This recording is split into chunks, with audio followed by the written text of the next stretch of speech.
The finish line is near. What started out as a dream last fall for all prep school teams could today become a reality for the few left standing. So, let the games begin and find out which are the best teams in the NEPSAC.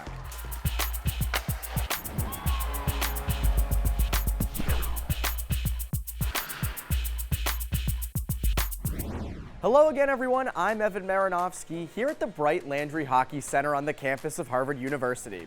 The long prep school hockey season comes to an end today, and when the day is done, 6 teams will leave the ice with trophy in hand.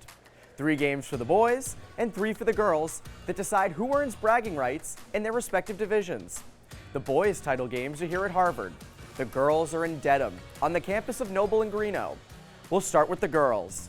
The first game in the Dorothy Howard Small School bracket is top seed Groton taking on defending small school champion New Hampton.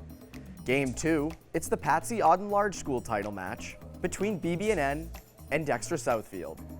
Finally, the Chuck Vernon Elite 8 title game between number 1 Nobles and number 2 Williston Northampton. We'll begin today with the small school title game between Groton and New Hampton. Groton got here after a quarterfinal bye and a semifinal win over Millbrook, while New Hampton looks to take home another small school title after their first round bye and their 6-1 semifinal win over Rivers. It's off to Nobles. Let's drop the puck. Vera Lee is off to UNH next fall, but first, the New Hampton goalie has to beware of Groton leading scorer Tina Scalise. It's a rematch of last year's small school title game that saw the Huskies beat the Zebras 3-1. Groton hopes to change things this time around, and they'll lean on Scalise to do it. The West Boylston native came in with 24 goals and was involved from the opening puck drop. At the other end, Groton senior Veronica Hadamovsky was on her game as well. Hadamovsky has been stingy all year long, a 1.28 goals against average entering this one. But the Zebras goalie couldn't stop them all. Goes for Thompson.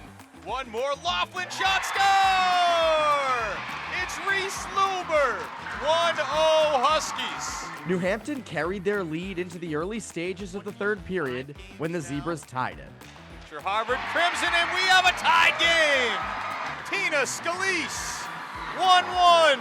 Number 25 for Scalise, it's tied at 1, and stayed that way till the tail end of the period. 2:45 left. Huskies have it deep and they score! Junior forward Caroline Thomas with the go-ahead goal. Now 2-1 Huskies, less than 3 minutes to play. From there, Scalise and the Zebras, after pulling their goalie for an extra skater, put the heat on, but could not get the equalizer. Vera Lee and the Huskies stood tall. New Hampton wins its second straight small school title with their 2-1 win.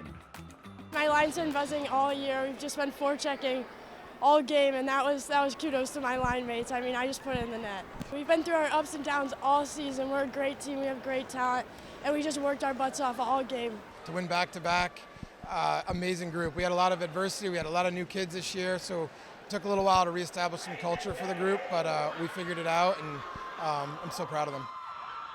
Congrats to New Hampton, this year's girls' small school title winner. Next, Game 2 on the schedule, the large school battle between BB&N and Dexter Southfield.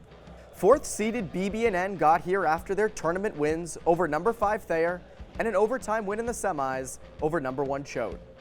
Number 3 Dexter is here following a quarterfinal shutout win over Phillips Exeter and their semifinal win over number 2 Westminster. 2027 grad Annabelle Aitken guards the fort for Dexter Southfield, while BB&N hopes for a team effort against the Shields. Took just 4+ minutes for the Knights to get on the board. Skating out is Kilpatrick from the corner. Chipped on and scoring is Littlewood, the backhander. Junior forward Savannah Littlewood beats Aitken from the bottom of the circle. BB&N takes a 1-0 lead. From that point, this one was all about the goaltenders. Aitken and counterpart Alexa Caron in the BB&N net were front and center, each stopping anything thrown their way, with the Knights' defense helping out Caron here, clearing a loose puck from in front just in time. To the blue line for Dunn. Fire save, Caron. O'Reilly snaps one. Save made, Aitken. Slithers over the blue line. Fires and a save, Caron. Bebo, far circle, fires, gut save, Caron. The outcome of this one is still in doubt.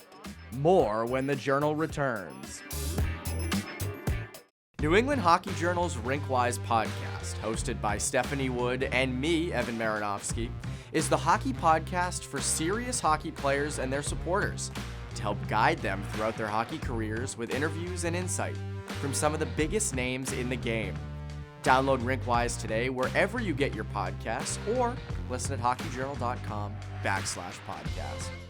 New England Hockey Journal is brought to you by Bando Performance, using the latest scientific research to push athletes to reach their full potential.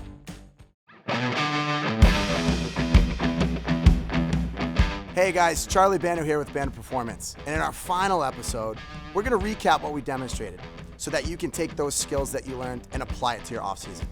Ready, go. This season on New England Hockey Journal, we covered the 1080 Sprint, our portable resistance training device that uses variable resistance technology, measuring power, force, speed, and acceleration. It's a great tool to improve your stride on the ice, as well as develop power for your first 3 strides to win the race to that loose puck. We introduced you to our synthetic ice training and demonstrated the benefits of synthetic ice to improve your shooting skills.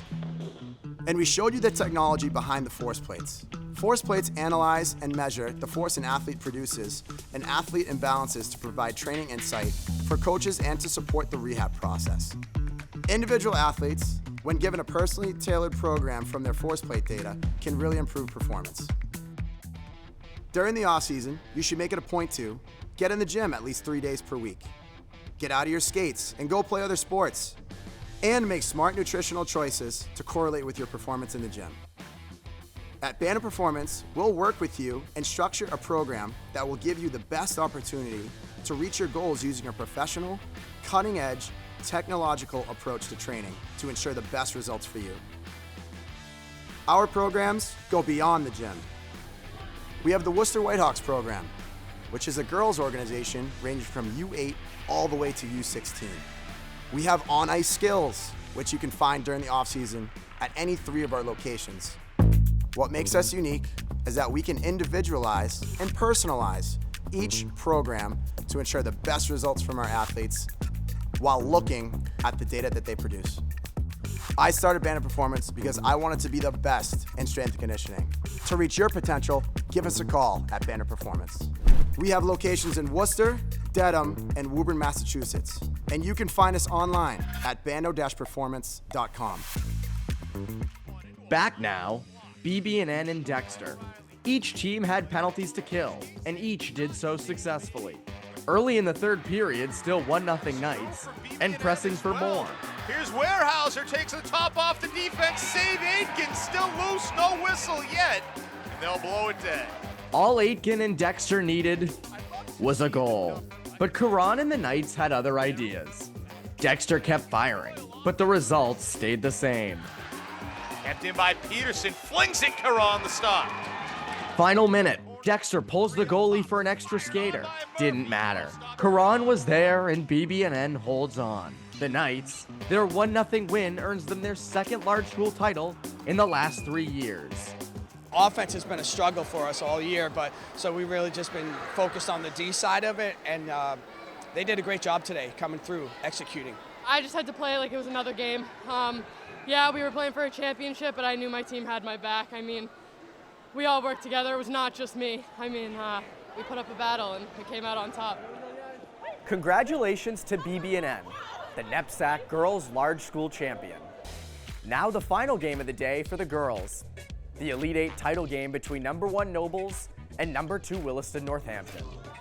Undefeated Nobles is here after tournament wins over St. Paul's and Loomis Chaffee, while Williston made it here after beating Tabor in the quarterfinals and Phillips Andover in the semifinals. Senior Anya Zubkowska hopes to complete an undefeated season for Nobles, but Williston enters this Elite 8 title game as 2-time defending champions. So what'll it be? An undefeated season or a three-peat? Williston got after it early, twice testing Zubkowska, including an in-tight swipe by Monique Lyons. Then, Williston's Brenna Zeiter gets called for roughing, puts Nobles on the power play. The Bulldogs cash in. Ahead for Zhao, snaps one, save Farabee, rebound, score! Catherine McCool 1-0 on the power play, Nobles. McCool's goal at 4:08 of the opening period. 1-0. Nobles wants more against Wildcats goalie Olivia Farabee, but the junior is ready. Makes 2 stops here, including a nice glove save on Francie Ames. Second period now, and more Zubkowska. Stops Williston from close range. Lions again on the doorstep. 2 minutes later, Williston on the power play, and Zubkowska not with 1, not with 2, but with 3 stops to keep Williston off the board. Then, late in the period, another Williston power play. It backfires. And it's Levering with Ames. Levering fires and scores! Sophia Levering's shorthanded goal. 2-0 Nobles after 2. Midway through the third, Olivia Maffeo breaks in. Goes glove side past Farabee. It's 3-0 Nobles. Less than 10 minutes left. At the other end, Zubkowska is still pitching a shutout for the Bulldogs. But it wasn't meant to be. Go collected by Armaganian, shot score! Power play goal! Riley Stalker's goal proves to be the only one that Williston can generate in this one. The three-peat is out the window, but for Nobles, an undefeated season is a done deal, as the Bulldogs take the Elite Eight title. So many great players have come through this program, and it's just a testament to all of them, a testament to the program that Mr. Rezor has built.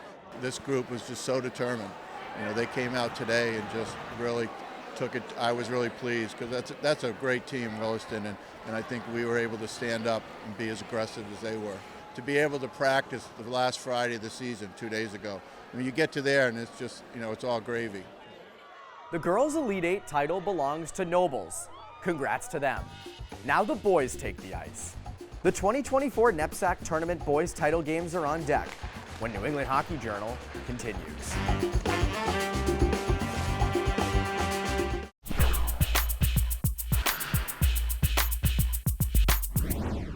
Back here on the Hockey Journal, I'm Evan Maranofsky, here at the Bright Landry Hockey Center at Harvard University. With the girls' NEPSAC title games complete, now it's the boys' turn. In the first match, it's Rivers vs. Canterbury in the Piatelli-Simmons Small School title game. Later, the Martin Earl Large School title game between Dexter Southfield and Kent. Then, we wrap up the day with highlights from the Stuart Corkery Elite Eight title game between powerhouses Cushing and Kimball Union. First, the small school contest. Top-ranked Rivers is here by virtue of their tournament wins over Proctor and a shutout win in the semis over Frederick Gunn. Canterbury is here by beating Tilton in the quarterfinals and Pomfret in the semis. Here we go. Senior captain Ryan Stratton leads the way for Canterbury, hopes to send these Rivers fans home disappointed. Off the hop, Rivers pressed. This Finn Sears shot from the top of the circle stopped by Max Pitts. The junior goaltender was busy early as Rivers carried the play. But the Saints got their footing. First, Duncan Stewart fires one off the left post. Then they take the lead. In the middle, wrist shot to score! The goal to sophomore defenseman Logan Martell. The Saints jump on top, 1-0. Second period now, and Canterbury pressed, but nothing doing against senior goaltender Jason Delahoy, including this stop following a Rivers turnover. Early in the period, the Saints double their lead. 4 forwards out here, nice move. Shot and a score as they move the puck so well. Ryan Stratton, his 22nd goal of the season. The goal for the Canterbury captain gives his Saints a 2-0 lead. Still, mountains of time to play, and Rivers pulls within one. Hatton went left to right, shot, score! Junior Will Hatton puts Rivers on the board at 6:49 of the period. Canterbury still leads 2-1. And Max Pitts kept it that way. Goes right to left to stone junior defenseman Darren Iverson on this 2-on-1 bid. Pitts would make 23 saves in this one. The Saints' defense also played a big role, killing off a brief 5-on-3 Rivers advantage, then the rest of that Rivers power play. And in the final minute, senior Sam Chiappa finished off Rivers with this empty netter. Canterbury takes home the boys' small school title with their 3-1 win over Rivers. All these guys that chose to come to Canterbury, coming off a couple losing records, they still believed in what we were trying to do here. It means everything. I mean, we've been working at it all year. It's the best way to go out as a senior with all these guys. It's so exciting. What a difference a year makes. from a junior to a senior. And when you got 11 of them that are this good and buy into a style, this is what can happen.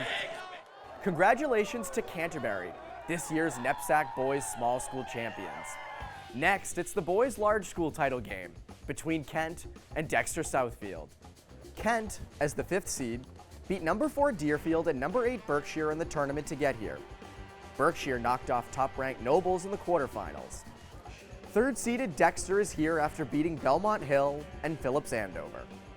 Kent senior Gio DeJulian hopes to lead his squad to its 3rd title in 5 seasons. Standing in the way is Cullen Emery and Dexter Southfield. First period, Dexter carried the play, testing Lions goaltender Aiden Hopewell early and often. Just past the 8-minute mark, the Lions draw first blood. Now skating hard as Kent, and he scores! Wow. Gio DeJulian is Kent's leading scorer. For the Cornell recruit, his 23rd goal of the year. Kent is on top, 1-0.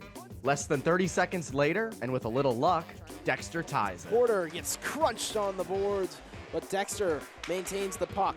Hines throws it down and scores! A tip goal! Game tied at 1. We'll show you how things ended when New England Hockey Journal continues. If you follow high school hockey, then you need My Hockey Live. Check out live streaming broadcasts and stay up to date on all your favorite teams. Get instant access to live and on-demand games at myhockeylive.com.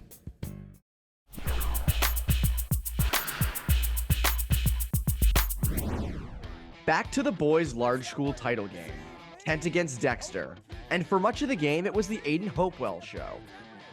Dexter had a huge shot advantage, but Hopewell answered the call time and again. One of his best on this in-tight 3rd period bid by Nate Porter. Kent's scoring bids were few, but this play by an outstretched Jack Roberts sets up senior Owen Mahar.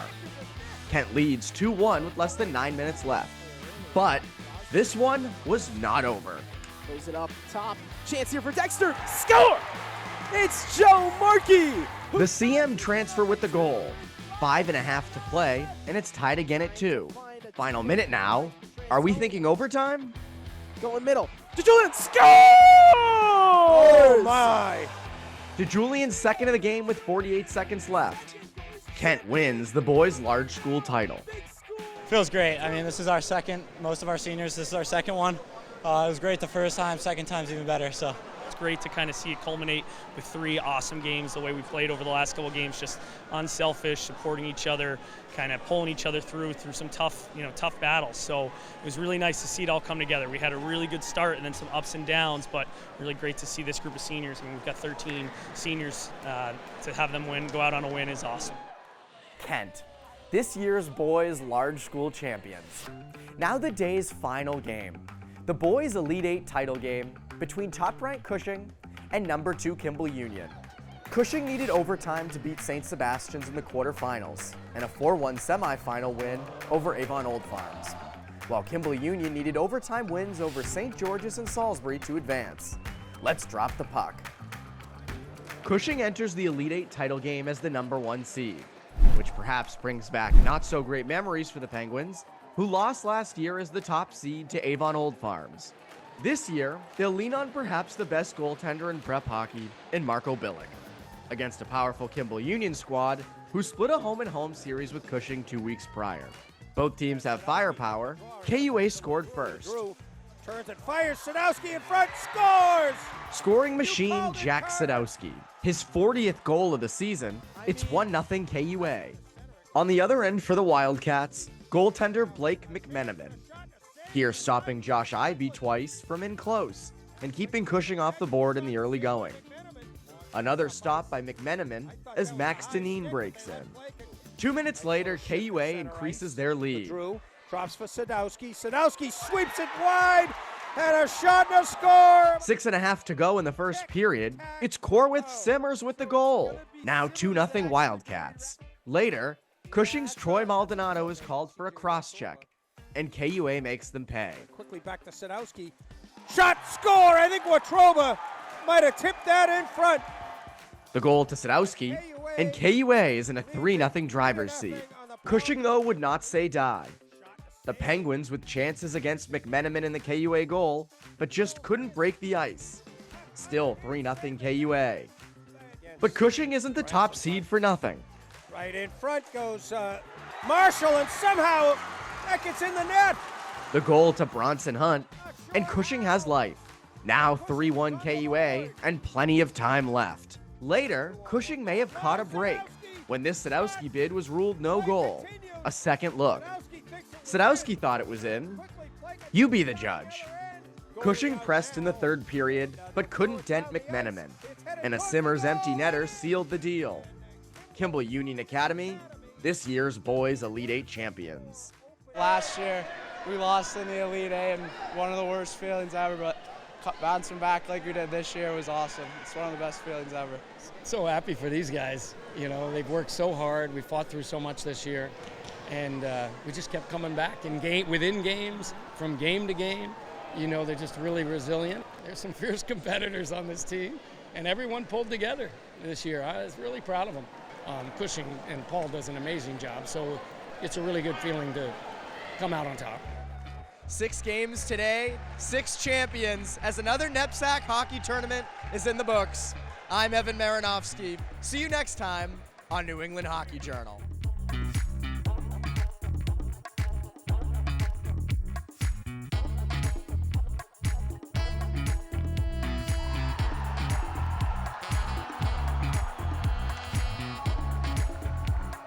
New England Hockey Journal is brought to you by Bando Performance, using the latest scientific research to push athletes to reach their full potential.